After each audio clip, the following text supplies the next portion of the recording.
જય શ્રી કૃષ્ણ. સોનેરી નોળિયાની વાર્તા. મહાભારતનું યુદ્ધ સમાપ્ત થતાં જયેષ્ઠ પાંડવ યુધિષ્ઠિર ભારત વર્ષના રાજા બન્યા.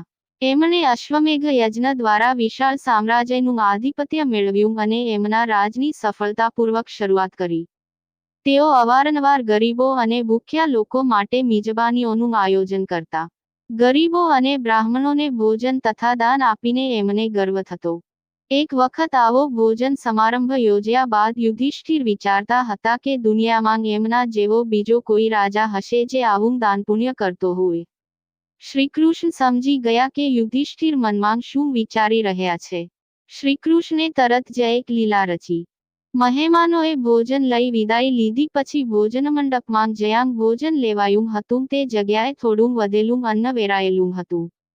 શ્રીકૃષ્ણ, યુધિષ્ઠિર અને અન્યો મહેલની અટારીમાં બેઠા હતા ત્યાંથી એમણે જોયું કે એક નોળિયો ક્યાંકથી આવ્યો અને જ્યાં અન્ન વેરાયેલું હતું ત્યાં દોડી ગયો. આ નોળિયો વિશિષ્ટ લાગ્યો કારણ કે એનું અડધું શરીર સોનેરી હતું. આ નોળિયો આમથી તેમ દોડાદોડી કરતો હતો અને ખૂબ જ અજંપામાં લાગતો હતો. યુધિષ્ઠિરે એને બોલાવીને પૂછ્યું કે એને શેનો અજંપો છે અને કઈ વાતની તકલીફ છે. નોળિયો બોલી શકતો હતો. એણે એક વાત કહી. એણે એક સમયની વાત કહી જ્યારે ચારેકોર ભીષણ દુકાળ પડ્યો હતો અને ભયંકર ભૂખમરો થયો હતો. ખોરાકની અછત સર્જાતાં જીવનનિર્વાહ અત્યંત મુશ્કેલ બની ગયો હતો. આ નોળિયો ખોરાકની શોધમાં એક ગરીબ બ્રાહ્મણના ઘરમાં જઈ ચડ્યો. ત્યાં બ્રાહ્મણની પત્ની કાનિક રાંધતી હતી એટલે એ રસોડામાં કાનિક ખાવાનું વધે એની રાહ જોવા લાગ્યો. બન્યું હતું એવું કે બ્રાહ્મણ અને એના કુટુંબે કેટલાય દિવસોથી કાંઈ જ ખાધું નહોતું. ભિક્ષામાં થોડું અનાજ મેળવવા એણે ઘણો પ્રયત્ન કર્યો હતો પણ કાંઈ જ ન મળતાં તેઓ સાવ જ ભૂખ્યા રહેતા. નસીબ જોગે આજના દિવસે એને ઘઉંનો થોડો લોટ મળ્યો એટલે એ રાજી થતો ઘરે આવ્યો અને વિચારવા લાગ્યો કે આજે ઘણે દિવસે મને અને મારા કુટુંબને, મારી પત્ની, પુત્રવધૂને કાનિક ખાવા મળશે. બ્રાહ્મણે સાંજની પૂજા કરી અને એના કુટુંબ સાથે જમવા બેઠો. જમવામાં ફક્ત 4 જ રોટલી હતી એટલે દરેકને ભાગે ફક્ત એક જ રોટલી આવે એમ હતું.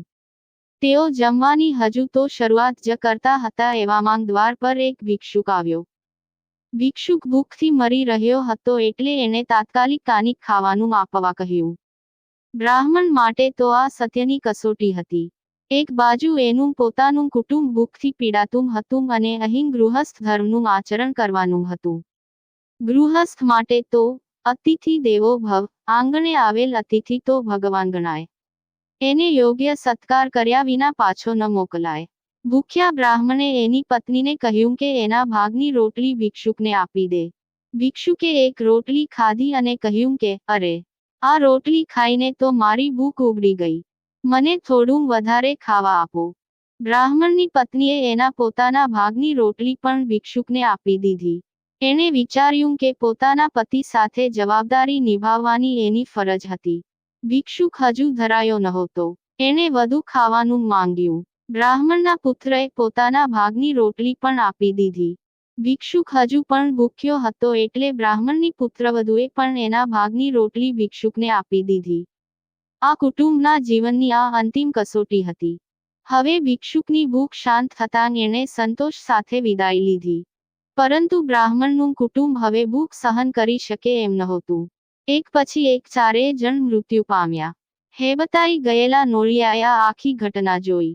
એ પોતે પણ ભૂખથી મરી રહ્યો હતો એટલે એ રસોડામાં થોડો લોટ પડ્યો હતો ત્યાં દોડી ગયો. એના શરીરનો થોડો ભાગ આ લોટને અડક્યો અને એણે આશ્ચર્ય સાથે જોયું કે એટલો ભાગ સોનેરી થઈ ગયો હતો. ત્યારથી આ નોળિયો ફરીવાર આવો ચમત્કાર થાય એની પ્રતીક્ષા કરી રહ્યો હતો. જેટલા પણ યજ્ઞ થતા હોય ત્યાં એ એવી આશા સાથે પહોંચી જતો કે એના શરીરનો બાકીનો ભાગ પણ સોનેરી થઈ જાય. પણ એને કોઈ સફળતા નહોતી મળતી. આજે એને એમ હતું કે આટલા લાંબા સમયની એની પ્રતીક્ષાનો હવે અંત આવી જશે. આખી દુનિયામાં યુધિષ્ઠિર જેવું દાનેશ્વરી બીજું કોઈ જ નહોતું એટલે એમના યજ્ઞમાં તો આવો ચમત્કાર થવાની શક્તિ હોય જ. પરંતુ આવું ન થયું. વારંવાર વધેલા અન્નમાં આળોટ્યા કર્યું છતાં પણ એનું શરીર સોનેરી ન થયું.